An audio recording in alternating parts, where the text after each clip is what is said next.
The Shepnaz Podcast begins now. Welcome to the Shepnaz Podcast. I'm Joe, and I'm your host today. And today we get to take a break from some of the normal things we do, and we're going to focus a little more on Shepherd Christian School and some exciting things that are happening there.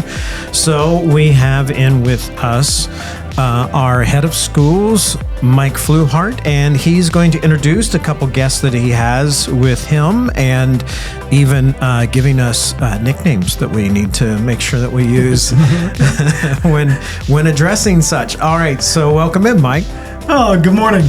Good morning. Yeah, it's an exciting time in the school with all the growth we've had.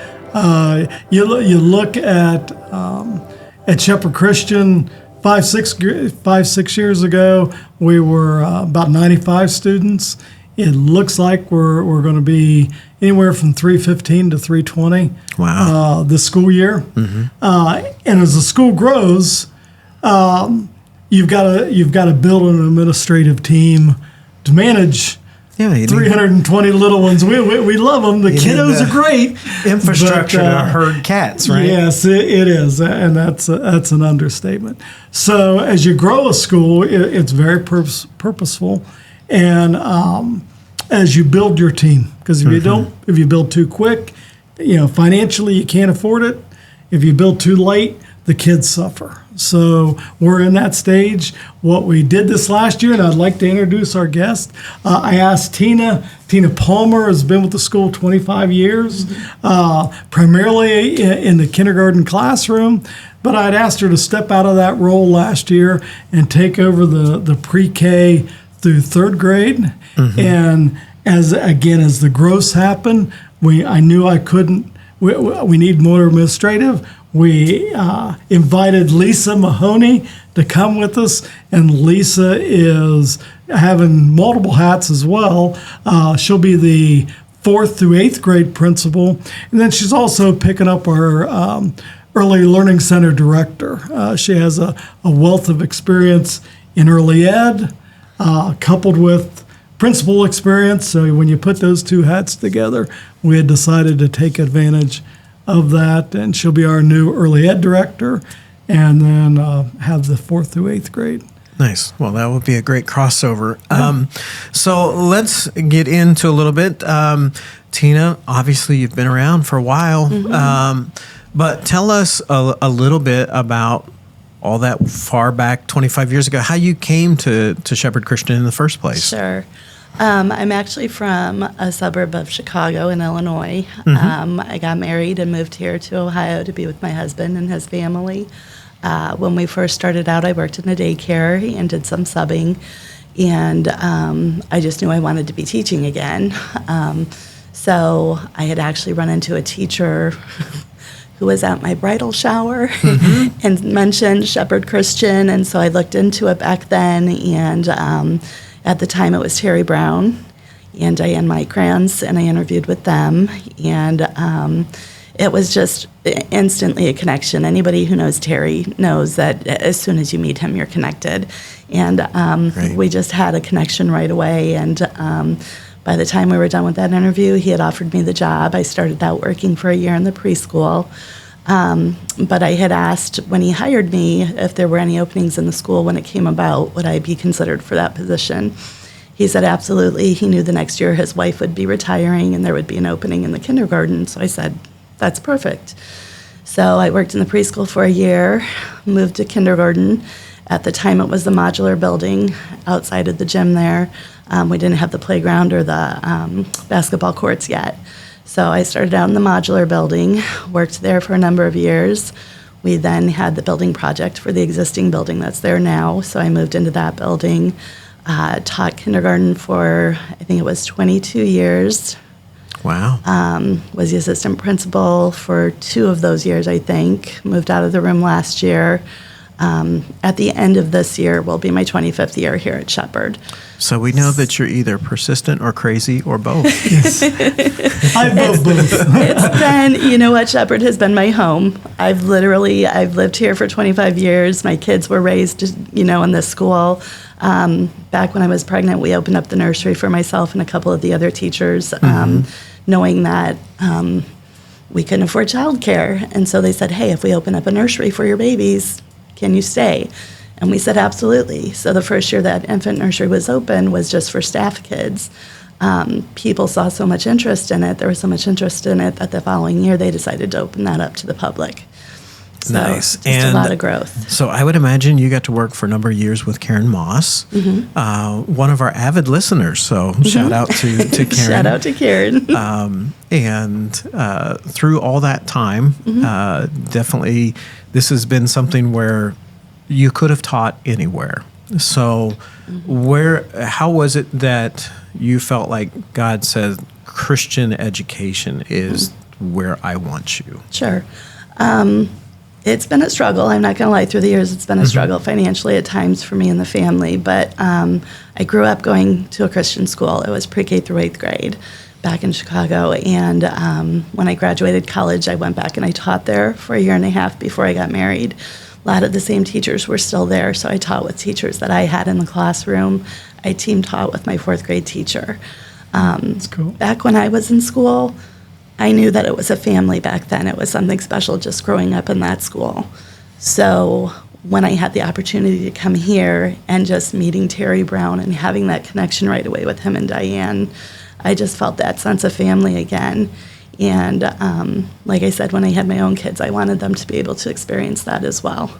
Amen. And to think that you're instilling that now in others, and there may be 25 years from now, some of these kids that you've had in kindergarten or have been part of their education, that they come back and they say, I want to be part of giving this to the next generation. Yep. And certainly that's been a big part of why we're doing the expansion that we're doing, is looking towards the next generation. This is not to disparage anything that the public schools are doing, because we have recognized that we have many public school teachers, even in our own congregation, and they're doing an important work. You know, they are shining a light in sometimes a very dark spot. But what we're able to offer here is something really special and really different, and we want to make sure that that is going to be here for a long time. And as you were sharing your story and you were talking about how over the years, you know, I was here when it was modular, and I was here when now in the existing building, and before we had the playground, and I was sitting there thinking, and in a few years you're going to be saying, and I remember when they tore down that playground and they expanded the building and they built that all new playground down there, and that's so cool to be able to see the progression of all that. All right, so we're also going to welcome in Lisa, which I've been told that there's too many Lisas around here, so you had to change your name. But if you would tell us a little bit, you're coming on new, so you're a new face to many around here today, and a little bit about your background and how it is that you've come to Shepherd now. Sure. So I was a preschool teacher for 13 years, and with 3-year-olds. So I taught with them, and then while I was doing that, I was a preschool, the preschool director, and then I did the extended care. I was the director of the extended care program, and was also the summer program coordinator. And so I was doing those things at the same time. So I was teaching preschool, and I was the director. And then in the summer, I was the summer program director. And then in the last few years when I taught preschool, I was approached by the office, and they asked, well, would you consider being principal? And I thought, and they said, don't say no. Think about it first. You could either say yes or I'll think about it, but not now, right? Yeah, exactly. So I took time to think about it, and I was like, wow, that's a big step, because I've managed, the summer program, extended care, the preschool department. So I was thinking, wow, the whole elementary, that's a big step. But the principal that was there before me, I knew she was getting ready to retire, and I knew her really well. And so I went to her office, and I talked with her, and she was like, yeah, you would be a good fit, because I had been there at that school for, well, I mean, obviously the whole time that I taught, but I was there before my children went to the school, and so it was an easy transition.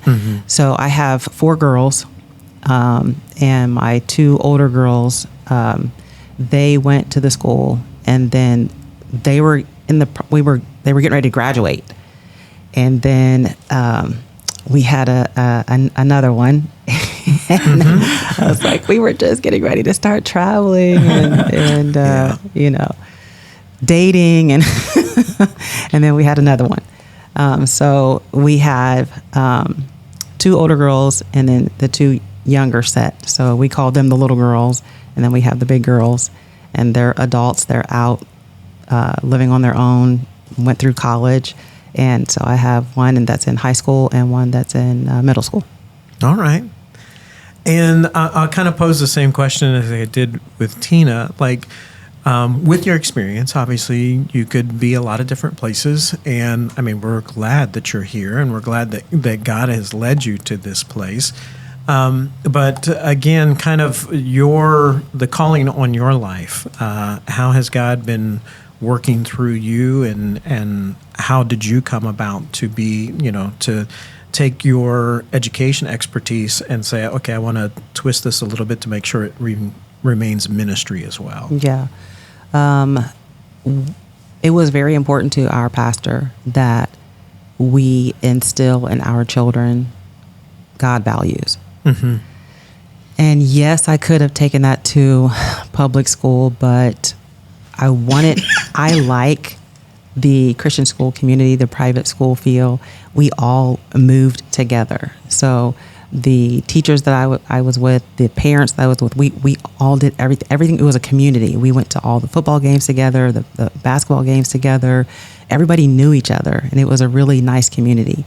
And so that was important for me and for my children because we all just moved together.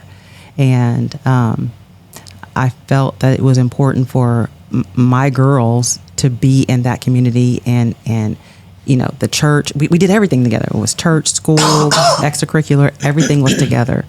And yes, it definitely is a ministry, and I have grown a lot because when I first started out, it was more, I felt, knowing about God, and then as I grew into the different positions, I was knowing God.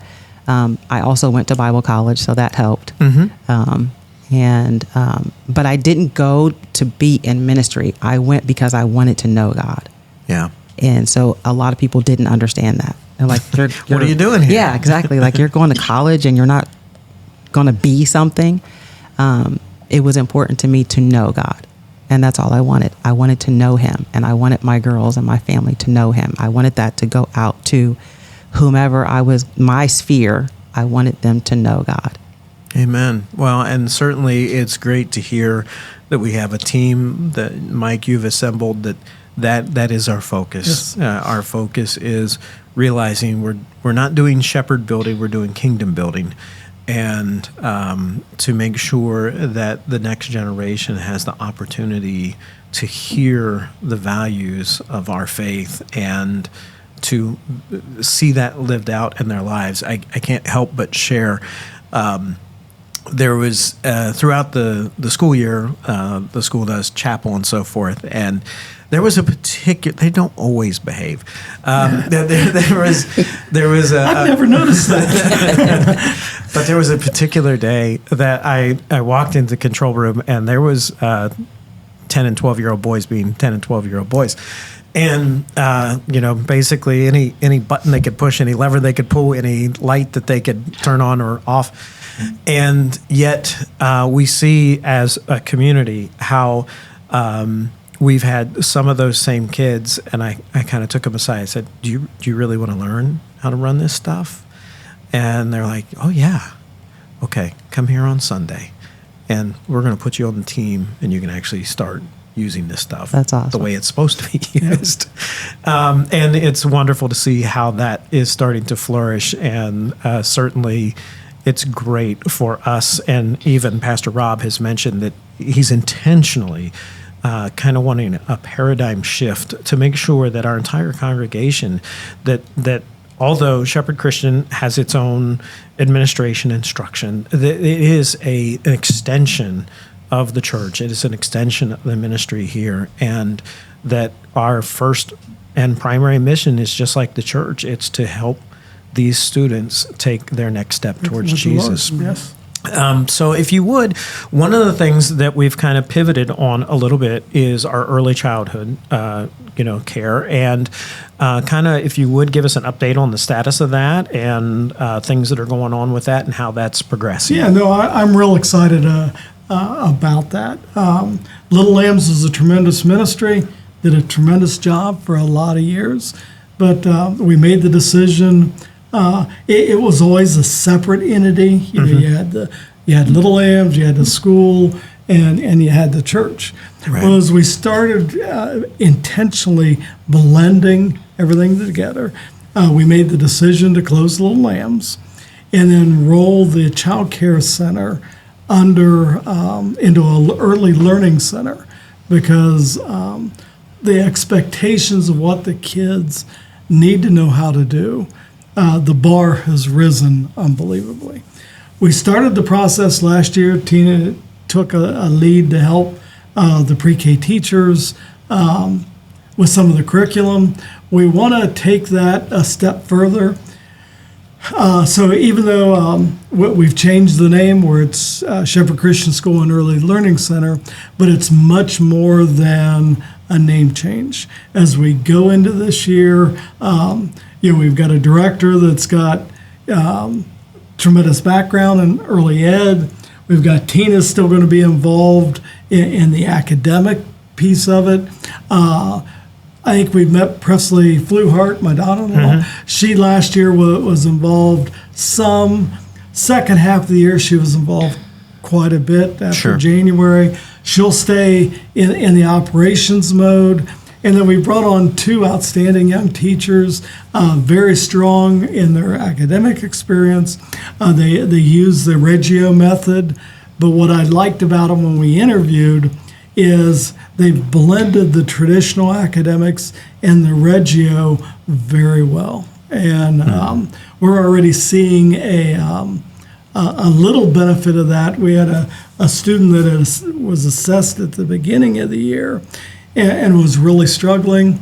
We offered a boot camp this summer for those kids going into kindergarten. This little guy was in our boot camp program with one of the new preschool teachers and our pre-K teachers, I shouldn't say preschool, pre-K.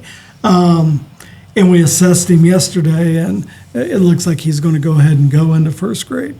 I think some of that was definitely a tribute to his parents, but also a tribute to what the pre-K teacher. And that was just a little snippet.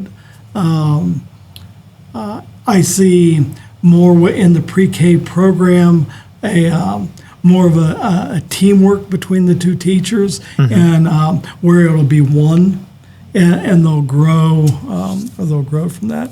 Still need to improve enrollment a little bit, but it's growing. Any new program kind of takes time to get a reputation and get the word out in the community. But those classroom teachers will have a level of support that I don't believe they've ever seen, and that are not that's not traditional in most child care settings.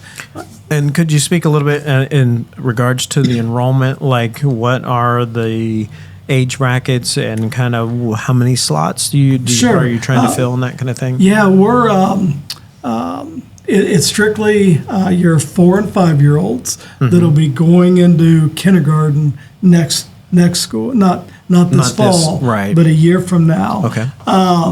We've made the decision, even though we could go to 14 students in a class, this first year we only want to go 10 because we want to provide excellence. And I don't know the current number. It's kind of bounced around. We still got probably 6 or 8 slots that we'd like to be able to fill.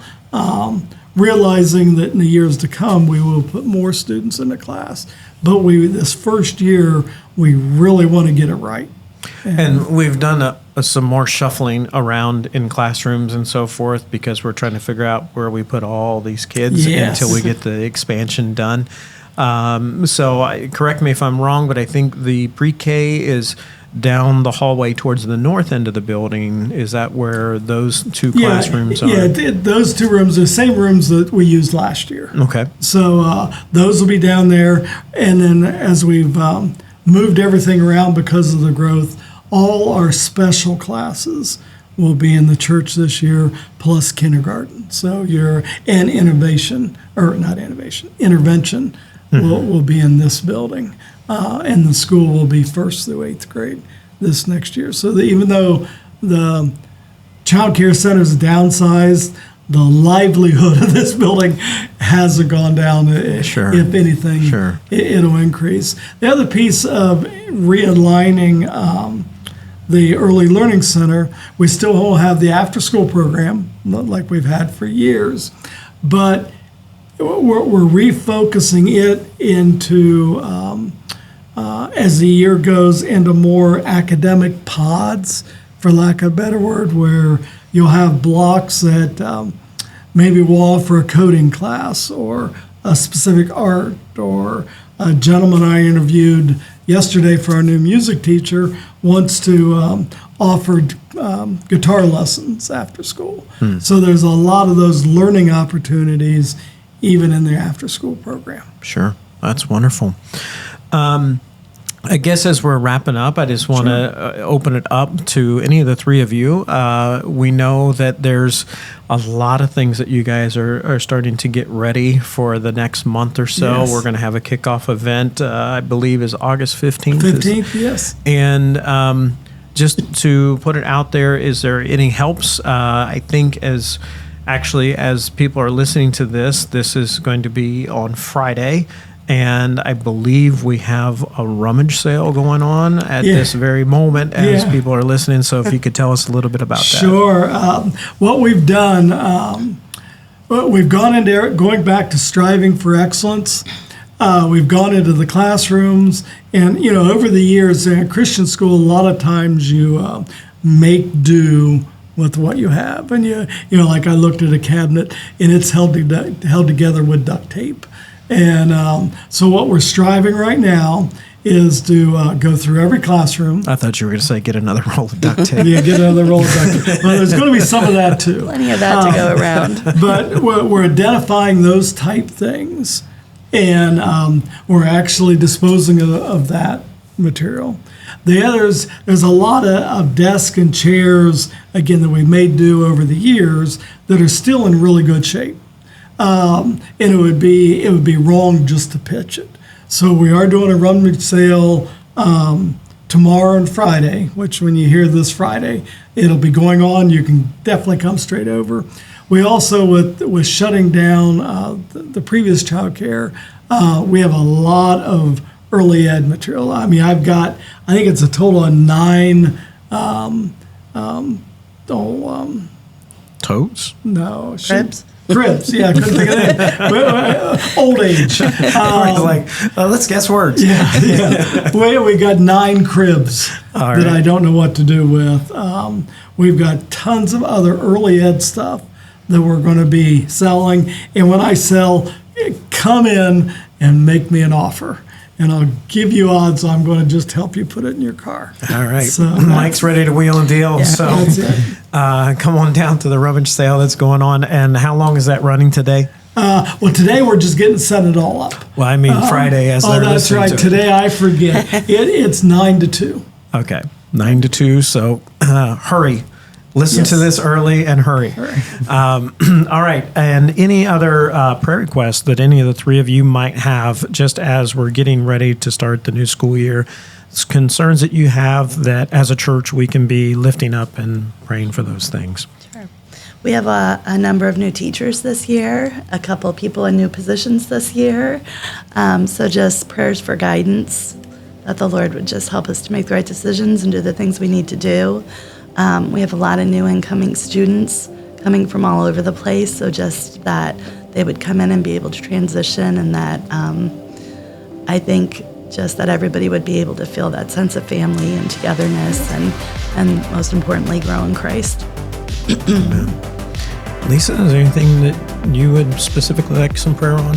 The students that are coming in this year, that we would have the students that we need to minister to, so that we can minister also to their families, and for protection for all the students, families, teachers, everyone that's going to be attending this year. All right, sounds great. Well, we want to thank you for coming in and sharing with us today. It's so encouraging to hear of the growth that's going on and the ministry that's being done. We encourage you to check out everything from Shepherd Christian School. You can get a link to that by going to shepnaz.org. Also, we encourage you to follow us on Facebook, Instagram, and YouTube. For Lisa, Tina, and Mike, I'm Joe. Have a great day. This podcast is a production of the Shepherd Church of the Nazarene, Gahanna, Ohio. Email to podcast@shepnaz.org and let us know what you think.